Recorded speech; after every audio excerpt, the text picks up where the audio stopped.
Oh god, the Sector 7 plate is falling. Final Fantasy VII Rebirth sales have gone down the tube. That's it. No more Final Fantasy VII Remake Part 3. Square Enix is going bankrupt.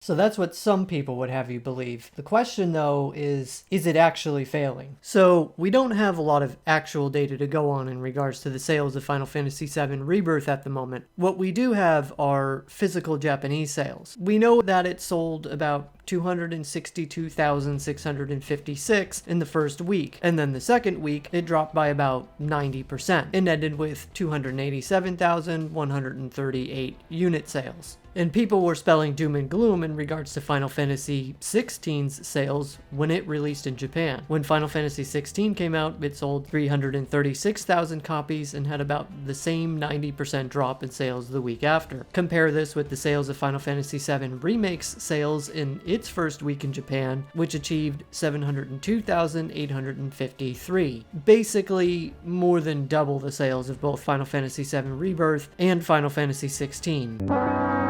So clearly the series is on a decline, right? Well, maybe, but it's complicated. The most obvious reason for the lack of sales in Japan is the install base of PS5 units to PS4 units. When Final Fantasy VII Remake came out, there was about twice the amount of PS4 units sold, so it had double the install base to work with. This is a very simple explanation for why it sold twice the amount of copies. But even for the time, Final Fantasy VII Remake didn't sell as well as Final Fantasy XV did, or even many other older Final Fantasy games. And the real question is, why isn't the PS5 selling more units in Japan now that two high-profile Final Fantasy games have released? And, well, it's been a known thing that traditional consoles haven't been performing in Japan for a while now. It's primarily been mobile and handheld, which is why the Switch is doing great there. This is likely due to the convenience factor given how densely packed they are. Apartments are much smaller in size, especially in cities, and they often have to spend lengthy amounts of time on trains just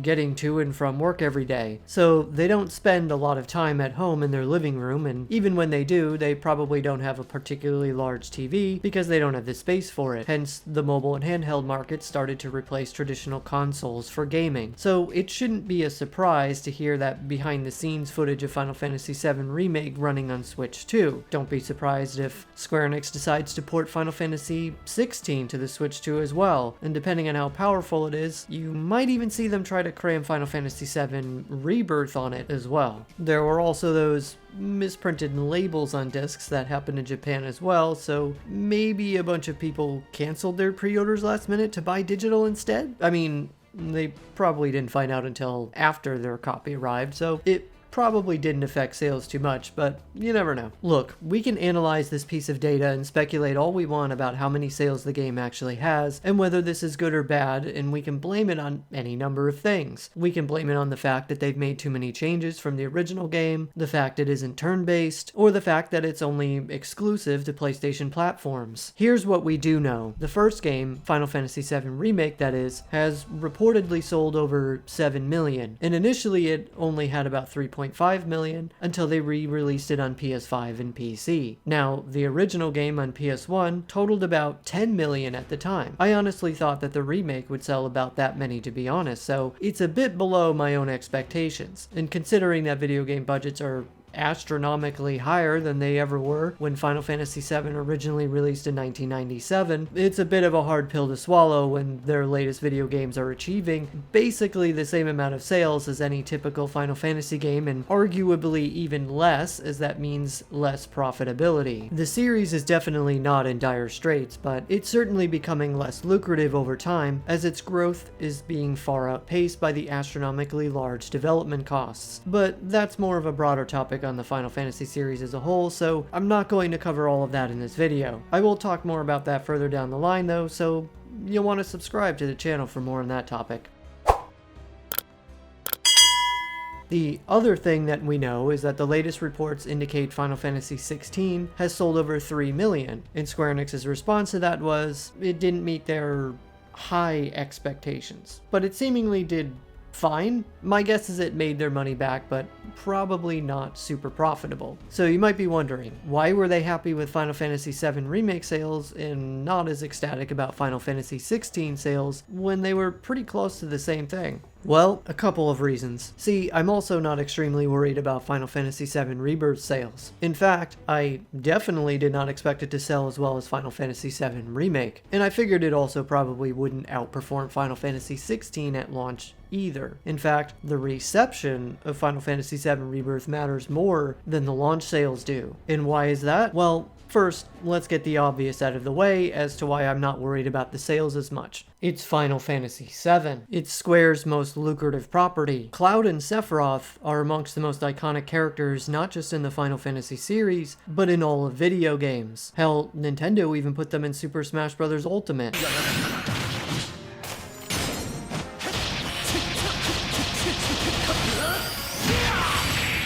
This means that even if they sell the same amount of units as Final Fantasy XVI, it's going to lead to more revenue through collector's editions, soundtrack sales, Kai Arts figures, plushies. Hell, they even made a specific Final Fantasy VII Remake concert that basically sold out across the board as far as I heard, and they're doing another one specifically for Rebirth. They don't do a specific game concert for pretty much any of the other Final Fantasy games. They just incorporate new games music into their Distant Worlds concert that has music from the whole series. They can do that with these games because people love Final Fantasy VII. So they know when they release a new Final Fantasy VII game, it's going to indirectly lead to more revenue from other streams of income, at least twofold, hell, maybe even more than that, of what a brand new Final Fantasy game is likely to do, unless that new Final Fantasy game has as passionate of fans as Final Fantasy VII does, which is not impossible in my opinion, but not something you can exactly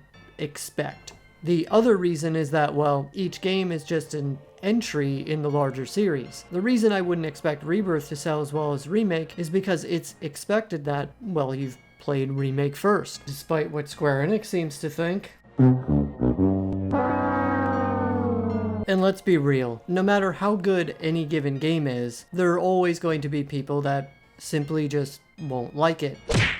So they won't buy the next game. Then there are the people that say they really like the game, but never actually finish it. I'm sure y'all know plenty of those people. So they're also not going to buy Rebirth because they're waiting until one day they get around to finishing Remake, which may or may not ever happen. So the sequel is always going to be constricted in terms of overall sales. What should happen, if they handle this well, however, is that whenever they release a new game in the series, it should pique new people's interest and should lead to even more sales of the first game.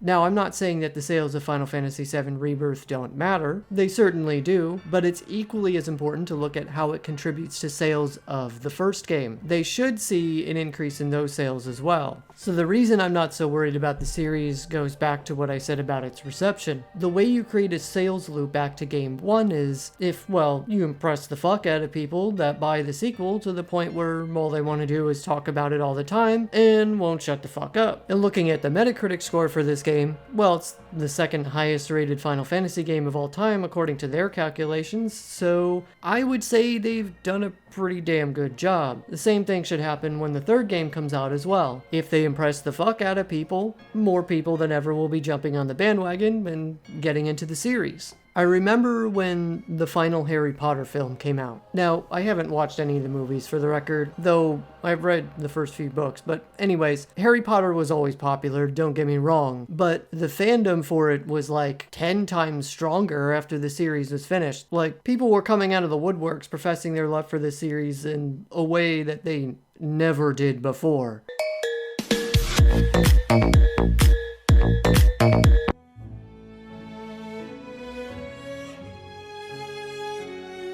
There's a lot of weight on Square Enix's shoulders, but if they truly deliver a finale that makes people miss this wild ride of a series after it's over, people aren't going to shut the fuck up about Final Fantasy VII for a long time. And in the long term, this is going to lead to a lot of sales for the series as a whole. So even if the sales seem disappointing for Rebirth at first, it's important to look at the first game's sales. By the time the third game comes out, those 7 million sales might look like 9 million. And after the third game comes out, they might accumulate over 10 million of the first game alone, maybe even 15 million, not to mention the millions of sales generated by Rebirth and the third game. You have to understand that Final Fantasy VII is no longer just a singular video game. It's an evergreen IP that creates multiple streams of income for them. Each entry is a contribution to a much longer-term investment strategy to an IP that has plenty of evidence that the characters, world, and story are beloved by millions of people. They just have to put in the time and energy in treating it right, and the dividends will pay themselves down the road.